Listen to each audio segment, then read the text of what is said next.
The first time I saw the king, he was spitting on a Bible. He didn't care that the villagers were watching.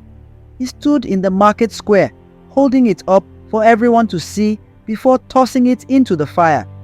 "Your God is nothing," he shouted, his voice as sharp as the machetes on the blacksmith's table. "If he were real, let him strike me down." I was just a boy then, too small to understand the weight of his words, but the silence that followed chilled my bones. No one dared speak, not the market women, not the hunters, not even the priests. The king was tall, his face carved with the kind of scars that told stories of war.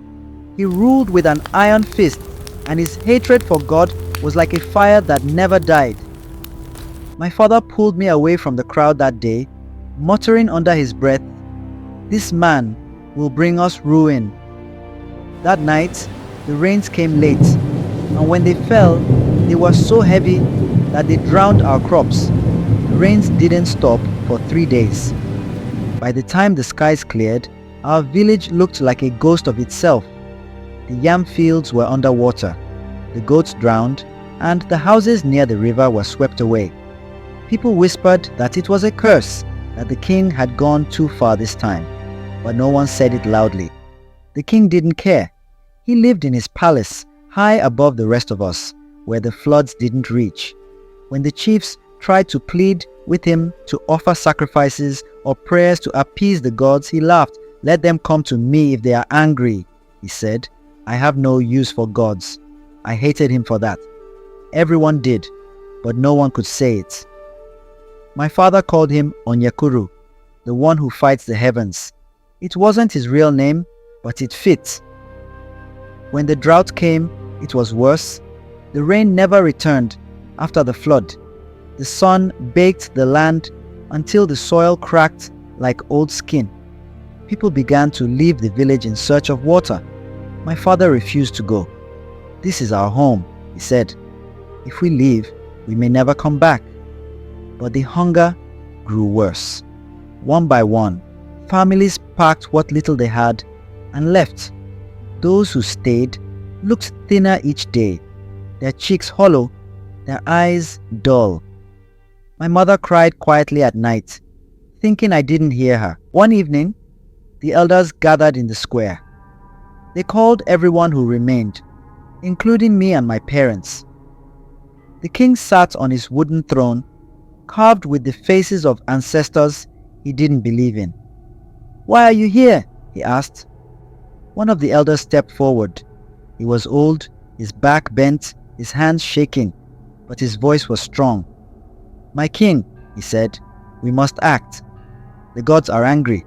They demand respect. We must make amends." The king's face darkened. He rose from his throne, towering over the elder, like a tree over a bush. "There are no gods," he said, his voice loud enough to make the children cry. "The rain will come when it comes, or maybe it won't. But do not speak of gods in my presence again." The elder didn't back down. "You are killing us," he said. "Your hatred is killing us." The king struck him then. The sound of his palm against the old man's cheek echoed through the square. "Let the gods strike me if I'm wrong," the king shouted. That night, the elder died. Some said it was the blow that killed him. Others said it was the hunger. But the people didn't care about the details. They only saw the curse growing stronger. Strange things started happening after that. People began disappearing. First, it was the hunter, Ekene. He went into the forest one morning and never came back.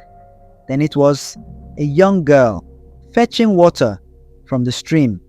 Her calabash was found floating on the surface, but there was no sign of her.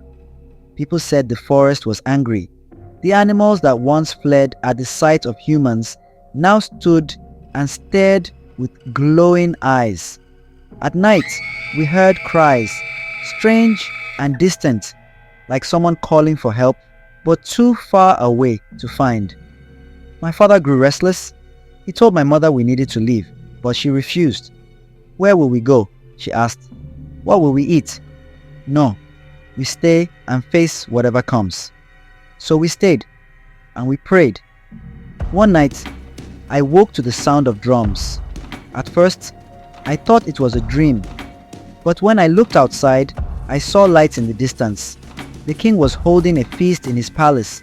I heard later that he had summoned the diviners and priests from nearby villages. He demanded they prove their gods were real by bringing rain. None of them could. The king laughed at them, humiliated them, and sent them away with nothing. But one priest stayed behind. His name was Nduka, and he was not like the others. His face was scarred, his voice deep and calm like the river before a storm. "You mock the gods," Nduka said to the king, "but they are patient. And when their patience runs out, you will beg for mercy, but none will come." The king laughed. "Then let them come tonight." That night, the palace burned. The fire started in the king's chambers and spread quickly, eating through the walls and roof like it was alive. The villagers ran to help, but when they reached the gates, they froze. The air was heavy, like something was pressing down on us, and in the glow of the flames, we saw shadows moving, shapes that were not human. I don't know what I saw that night, but I will never forget the sound. It was not the crackling of the fire or the screams of the king. It was a voice, deep and hollow, whispering words I didn't understand. By morning, the palace was gone. Only ash remained. And the king, no one ever found his body. The drought ended soon after. The rains came, gentle at first, then heavy enough to fill the rivers and revive the crops. The villagers returned, their faces weary but hopeful. But the forest never forgave us. To this day, no one goes near the palace ruins. The hunters say the animals are still watching, their eyes glowing in the dark. And at night, if you listen closely, you can hear the drums. They say the king's spirit is still there, wandering, looking for the gods he hated so much, and they are waiting for him. After the fire, the village was never the same. People whispered about what happened that night, but no one dared say too much. The elders claimed the gods had taken the king as punishment for his arrogance. Others said he had escaped and was hiding, cursed to wander the earth forever.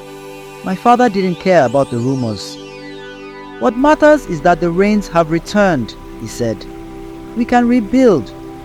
But even as we planted new yams and patched our huts, the fear lingered. One afternoon, weeks after the palace burned, my friends and I decided to explore the ruins. We were children, too curious for our own good. The elders had forbidden anyone from going near the site, but we wanted to see it for ourselves. The path to the palace was overgrown, as if the forest itself was trying to swallow it. When we reached the clearing, we stopped. The ground was blackened, the air still smelling of smoke, though the fire had long been extinguished. "What's that?" my friend Kenichi whispered, pointing to the center of the ruins. In the middle of the ashes stood a single tree, gnarled and twisted, its bark black as charcoal. It hadn't been there before. The others wanted to turn back, but I stepped closer.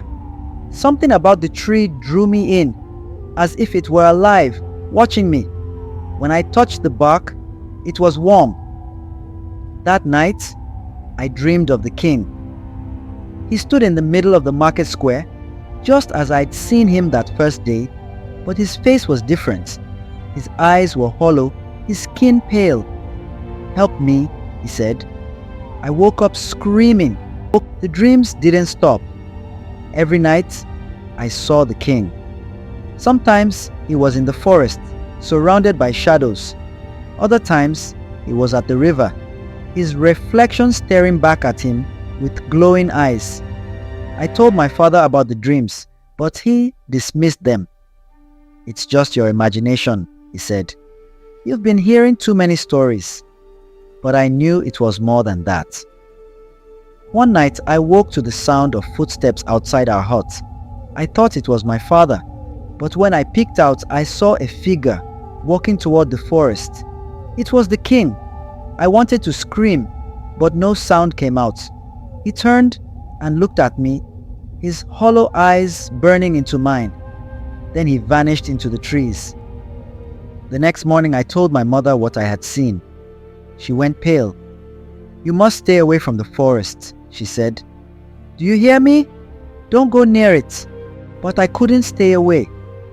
The dreams became worse. I saw the king every night, his voice growing louder, more desperate. "Help me," he begged.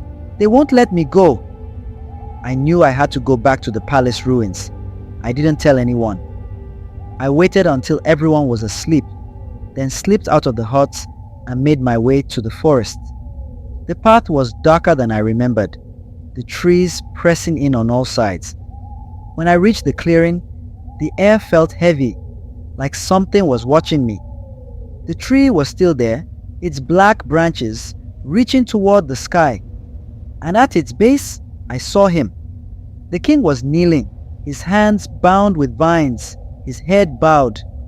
Around him were shadows, figures that flickered in and out of sight, their shapes shifting like smoke. "They have me," he said, without looking up. I thought I could defy them, but they are stronger than I ever imagined. I wanted to run, but my legs wouldn't move. One of the shadows turned towards me, its face featureless, but its presence overwhelming. "Why have you come?" it asked, its voice like the wind through the trees. I don't know," I stammered. "You touched the tree," it said. "You belong to us now." I don't remember how I got home that night. My parents said they found me outside the hut at dawn, shivering and covered in ash. For days I couldn't speak. I couldn't tell them what I had seen, what I had heard. But the dream stopped after that. The villagers avoided the ruins, and eventually the forest grew over them completely. No one spoke of the king or the fire, as if pretending it never happened would make it true. But I still feel it sometimes. The heaviness in the air, the sense of being watched. And every now and then, when the wind is just right, I hear the drums. Life in the village returned to a fragile normal after the fire. The yam plants sprouted, the river flowed full again, and the market slowly filled with chatter. But something was different. People moved more quietly, their eyes always shifting to the forest as though expecting something to emerge. I stopped going to the market with my mother. I avoided the river, even though it was my favorite place to play. The shadows I had seen haunted me, and I couldn't shake the feeling that they were still watching. Then the disappearances started. The first was Kenichi, the friend who had come with me to the ruins. He vanished on a rainy evening, his mother wailing through the night as the men searched the forest. They found nothing, not even a footprint. Next was Adana, a widow who lived near the river. Her neighbors heard her screaming, but by the time they reached her hut, she was gone. It was happening again, just like after the flood. A few months after the fire, the whispers began again. It started with the hunters. They spoke of seeing strange tracks in the forest, huge claw marks on trees, hoof prints that stopped abruptly, as though whatever made them had taken flight. The animals, once bold, had all but disappeared. One night I overheard my parents talking. My father wanted to leave the village. "We should have gone after the drought," he said. "This place is cursed. You've seen what's happening." "And where will we go?" "Everywhere has its troubles. You can't outrun spirits." My father, "They're not after us," said. "They're after him, the king, and anyone foolish enough to stay in his shadow." That night, I dreamed of the king again. But this time, he wasn't begging for help. He was standing in the clearing, his hands free, his eyes glowing. The shadows circled him like vultures, and he laughed, a sound that echoed in my head long after I woke. I couldn't keep quiet anymore. I told my parents about the tree, the shadows, the king's voice. My father's face grew dark. You went back? I nodded, trembling. You've brought them into this house, he said, his voice rising. Do you understand what you've done? My mother tried to calm him, but he wouldn't listen. He grabbed me by the shoulders and shook me. You've cursed us all. That night, the drums returned. They started softly, a distant rhythm that seemed to come from the forest. As the night deepened, they grew louder, faster, until it felt like they were coming from inside our heads. My father grabbed his machete and stood by the door, sweat dripping down his face. My mother held me close, whispering prayers under her breath. The drums stopped just before dawn. When we stepped outside, the air was thick and humid, but the village was silent, too silent. My father walked towards the market square, and we followed. When we got there, we saw them. The elders, their bodies were lying in a perfect circle, their faces frozen in expressions of terror. In the center of the circle was a single object, a piece of blackened wood, carved into the shape of a tree. The villagers panicked. Some said the gods were punishing us for letting the king defy them. Others said the king himself had become a spirit, exacting revenge on those who had turned against him. We must leave, my father said. All of us. This place is no longer safe. But the elders had been the ones holding the village together. Without them, there was no one to lead, no one to make decisions. The people argued, divided between staying and fleeing. A week later, my father made his choice. We leave tonight, he told us. Pack only what you can carry. But as we prepared to go, a group of men arrived at our hut. They were the king's guards, or what was left of them. Their uniforms were tattered, their faces gaunt, but their presence was still imposing. You've been summoned, one of them said to my father. For what? To speak with the king. My father laughed bitterly. The king is dead. The guard's face didn't change. He waits for you in the forest. My father refused to go, but the guards wouldn't take no for an answer. They dragged him out of the hut, his protests falling on deaf ears. My mother screamed, clutching at the guards, but they pushed her away. I followed them at a distance, hiding in the shadows. The path they took was overgrown, leading deep into the forest, where the air grew colder with every step. When we reached the clearing, I saw it again. The black tree, standing tall and twisted, its branches reaching for the sky, and beneath it stood the king. He looked different, taller and thinner, his skin pale as moonlight. His eyes glowed, just like in my dreams, and his mouth curled into a smile that didn't reach his eyes. Welcome, he said, his voice echoing unnaturally. The guards threw my father to the ground before him. You called me a liar, the king said, crouching to meet my father's gaze. You doubted my power. Do you doubt it now? My father didn't answer. The king stood and looked around the clearing. This village belongs to me, he said. You all belong to me. The gods tried to take me, but I am stronger than them. And now you will see what it means to defy a king. The shadows appeared again, swirling around the tree like smoke. They moved closer, taking on shapes, animals, people, things I couldn't describe. One of them reached for my father. I screamed. The king's head snapped towards me, and his glowing eyes widened. You, he said, you've seen them. Before I could run, the shadows were on me, their cold hands dragging me toward the tree. I felt their whispers in my ears, their voices in my head, and I thought I was going to die. But then my father lunged forward, his machete cutting through the air. The shadows recoiled, hissing like snakes, and for a moment the clearing was silent. Run! My father shouted. I didn't want to leave him, but I had no choice. I turned and ran, the sound of the king's laughter ringing in my ears. That was the last time I saw my father. When I returned to the village, I told them what had happened, but no one believed me. They said I was imagining things, that my father had probably fled into the forest. But I know what I saw. The village emptied out after that. The people left one by one, too afraid to stay. My mother and I were among the last to go, carrying nothing but the clothes on our backs. To this day, I don't know what became of the king or my father, but sometimes, when the night is quiet and the wind is still, I hear the drums, and I know he's still there, waiting. We left the village, but the memories followed.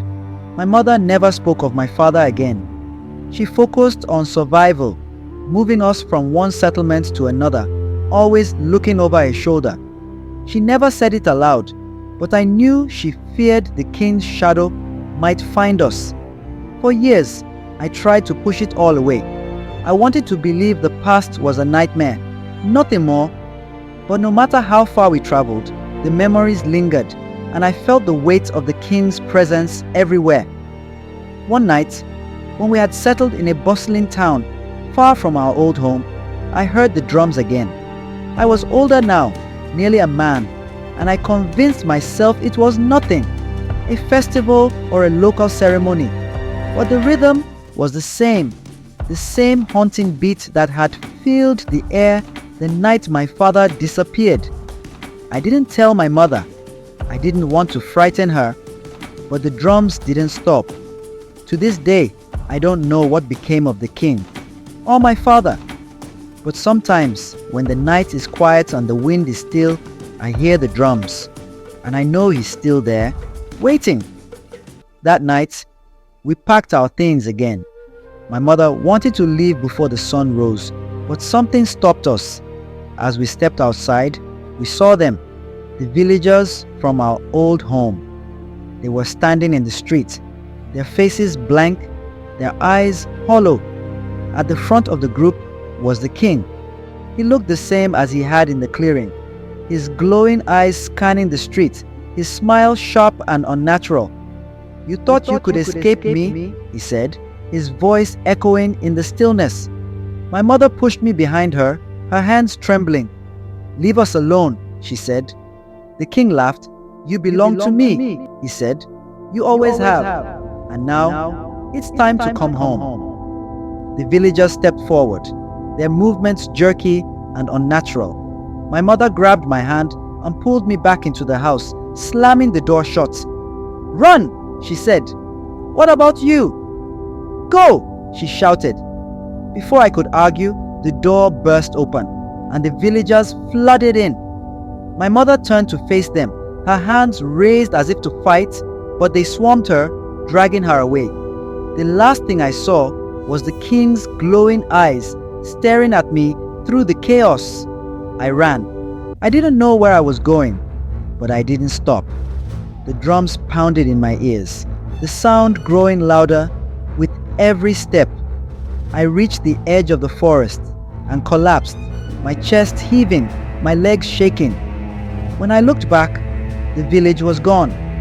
The forest was silent, but I could feel the king's presence, watching me, waiting. I wandered for days, surviving on berries and river water. I didn't know where I was or if I'd ever find my way out. On the third night, I saw a light in the distance. I followed it, desperate for help, but when I reached the source, I froze.